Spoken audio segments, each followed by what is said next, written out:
ginagamit? Pati sikreto sinasabi sa'yo? Oo. Mo. Akong ginagamit nila. Hindi na pagkatiwalaan ka pala nila maigi kasi pati sikreto sinasabi sa'yo eh. Oo, kasi Kasi alam ko yung mga gwardiya, sinasabi Oo. nila sa'yo kung ano yung mga gagawin mo. Pero yung sikreto, hindi na dapat sabihin sa'yo. Gwardiya ka lang eh. Kung ano sinasabi sa akin, Bisor, yun din sasabihin sa man. Adi parang ano ka na pala, personal assistant na lang. Oo. Kasi pati sikreto sinasabi sa'yo eh. Teka. Sabi mo, sikreto sinasabi sa'yo. Ano mo sikreto yun? Kung garbo yung ano, hindi pa may... Halimbawa may ginagawa kayong hindi tama, di... Oh. Kasama ka sa gumagawa ng gano'n na di tama. Hindi, gwardiya ko eh, ba't Sila lang. nagbabantay Oh, lang ako? na-report mo hindi. Nire-report to. Oh, Ayun, hanggang sa- nakalagbok yun. Oo. Ha? Oo.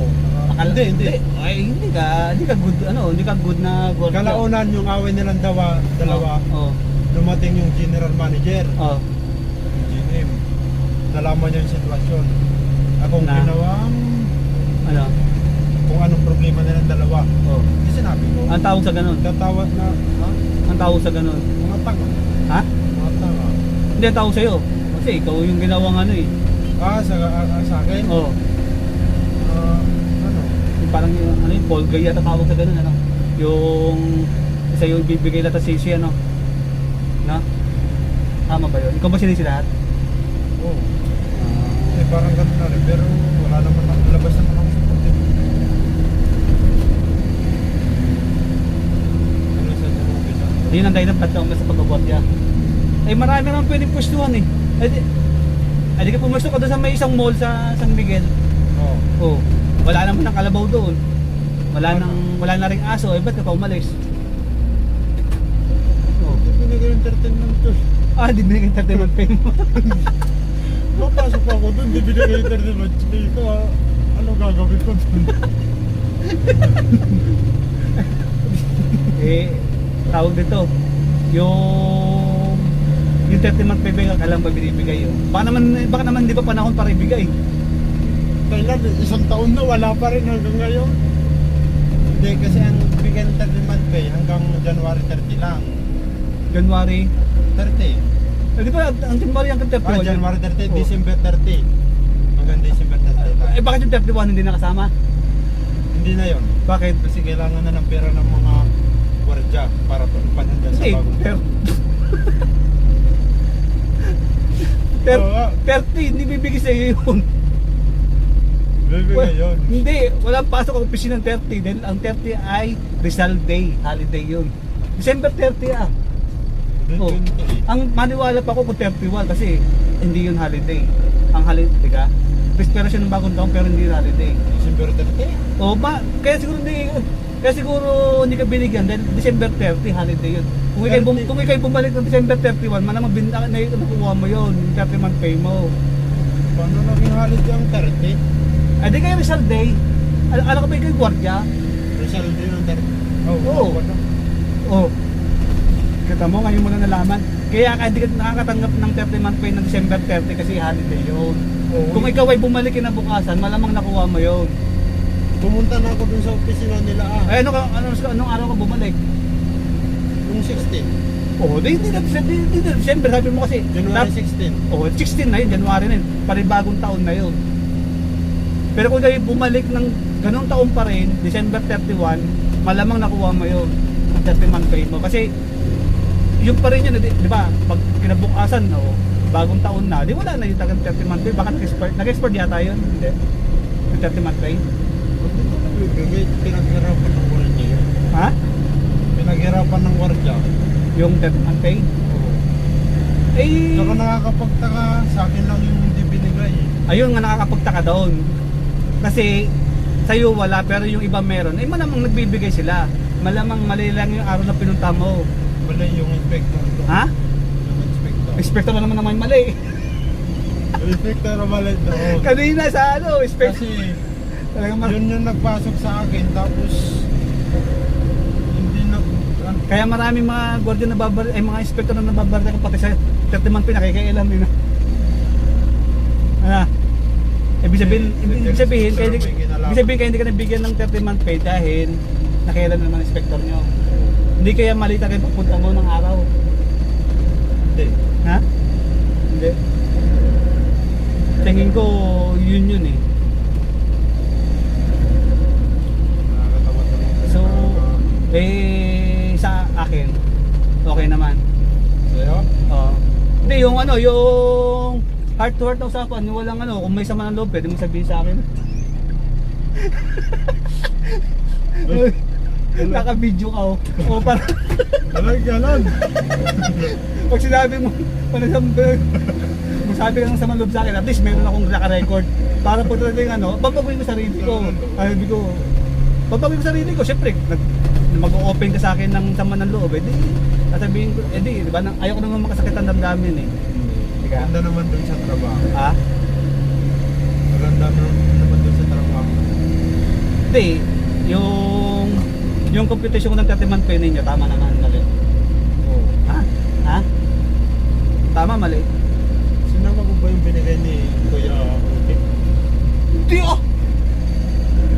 Sabi, may binigay doon ng 500. Hindi mo naman sila. Ba't sasama yun eh? Ibukod yun. Bakit? Ibukod yun, hindi ko pwede sama yung 30-month pay yun eh. Meron ako pinapirmahan sa inyo ng 30-month pay nyo. Oo. Ando doon yung mga total, ando doon yung kung saan ko kinuha yung computation ng 30-month pay ninyo. Yung sweldo nyo ng January, February, March, total ko yun hanggang December. O tapos i-divide mo lang yun ng 12 months. Yung average lang yun ang 30-month pay mo. Hindi wala yung 500 doon ni Otep. Ba't naman napasama yung 500 ni Otep doon? Di ba nabigay sa'yo? Nabigay si ate. Di ba nabigay sa'yo? Hindi. Ha? Kasama ka ba sa binigyan? Alam ko si Otep nagbigay ng 500. Kaya daw nagsasalita ko, kasama ako sa binigay. Alam ko si Otep nagbigay ng 500 na papasko sa mga empleyado ko. Kita mo, bait nun. Oo nga. Hindi siyang amo niya pero nagbigay siya ng 500 sa inyo, no? Mabait yun. Pero alam ko nagbigay ng listahan yun kung sino mo lang mga bibigyan. Kaso ako wala doon. Ay, paano bang wala ka sa listahan? Ay, may pinipili si Kuya. Pero pati kami doon ah. Ha? Binigyan niya ako ng jacket. Yung jacket? O, at least may jacket ka. Pwede ka, may jacket ka. Ako walang jacket eh.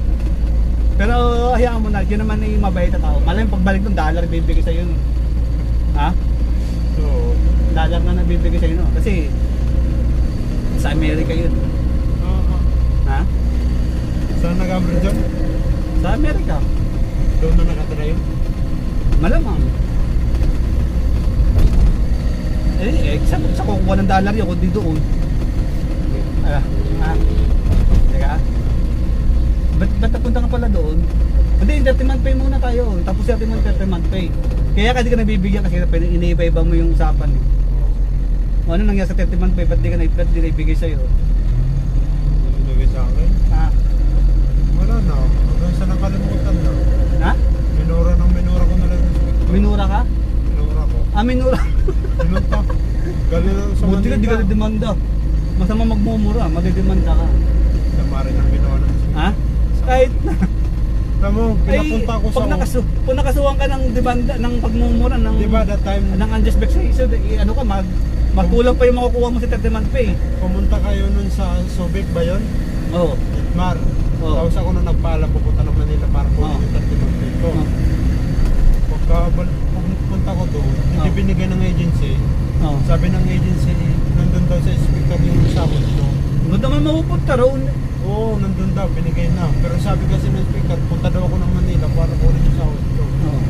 Nandun daw, kaya bumalik ko ng Batangas. Oo. Balik ko ng Batangas, pinuntan ko lang sa Barang. Ah. Minura ko, pinaharap-hirapan ako, pinapunta-punta ko pa ng Manila. Diyan na pa yung sahod ko, di mo na ka binigay ng 13-month pay. Ah. Pero nung minura mo, wala siyang baril na dala. Ha? Wala siyang baril na dala. Tingnan mo maigi kung may baril na dala o wala. Wala. Ha? Hindi. Maswerte, Nagabantay ako dun sa bag niya eh.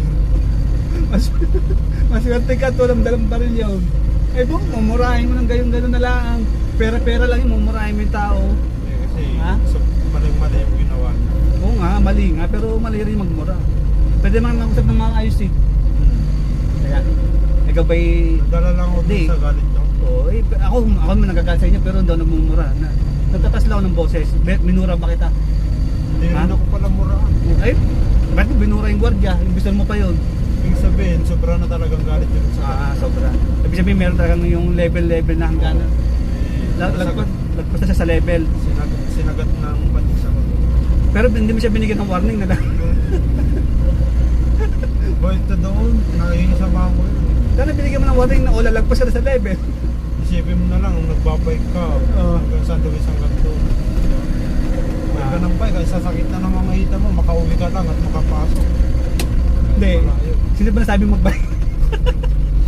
Hindi, siyempre, pag ikay guardian, ano... Hindi, sino ba nasabi magbike ka? Sinabihan ka ba niya magbike? Hindi. Hindi. Oo. Dapat alam.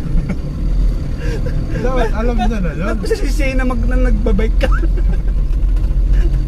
Ay, pag yung ganong kagustuhan mo, sarili mo kagustuhan mo, masisi sa iba. Kasi sarili mo yun eh. Hindi naman sinabi ng pisa na magbike ka eh. Di ka? Oo. Alam niya na yun, Ha? na dapat siya sa mga nagpaparatyo. Eh, pero dapat tinimbang mo rin. Baka naman talagang ibibigay niya sa iyo, nawala lang sa isip niya. Dahil meron tinatawag na mental lapse. Minsan nawawala sa isip mo na ganun Wala pala. sa isip, baklain ng inspector na yun, wala sa isip, padigit-digit sa akin. Kita mo? Paano mawawala sa isip? Kita mo, pinipersonal mo na, pinipitan na pang bakla. Hindi, baklain naman sa Hindi, meron namang tanong ganun malambot lang pero hindi yung bakla. Oo, O, di ka? sa bangka yun. Oo, kita mo sa bagay nga.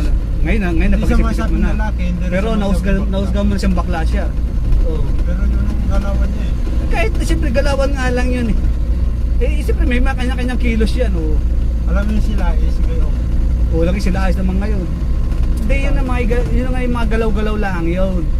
Di ba? Pero hindi naman nangungulagan na ganun talaga siya. Kasi, hindi mo naman talaga alam eh. Yung personal yung buhay, di ba? So, dapat wag kang mamimintas.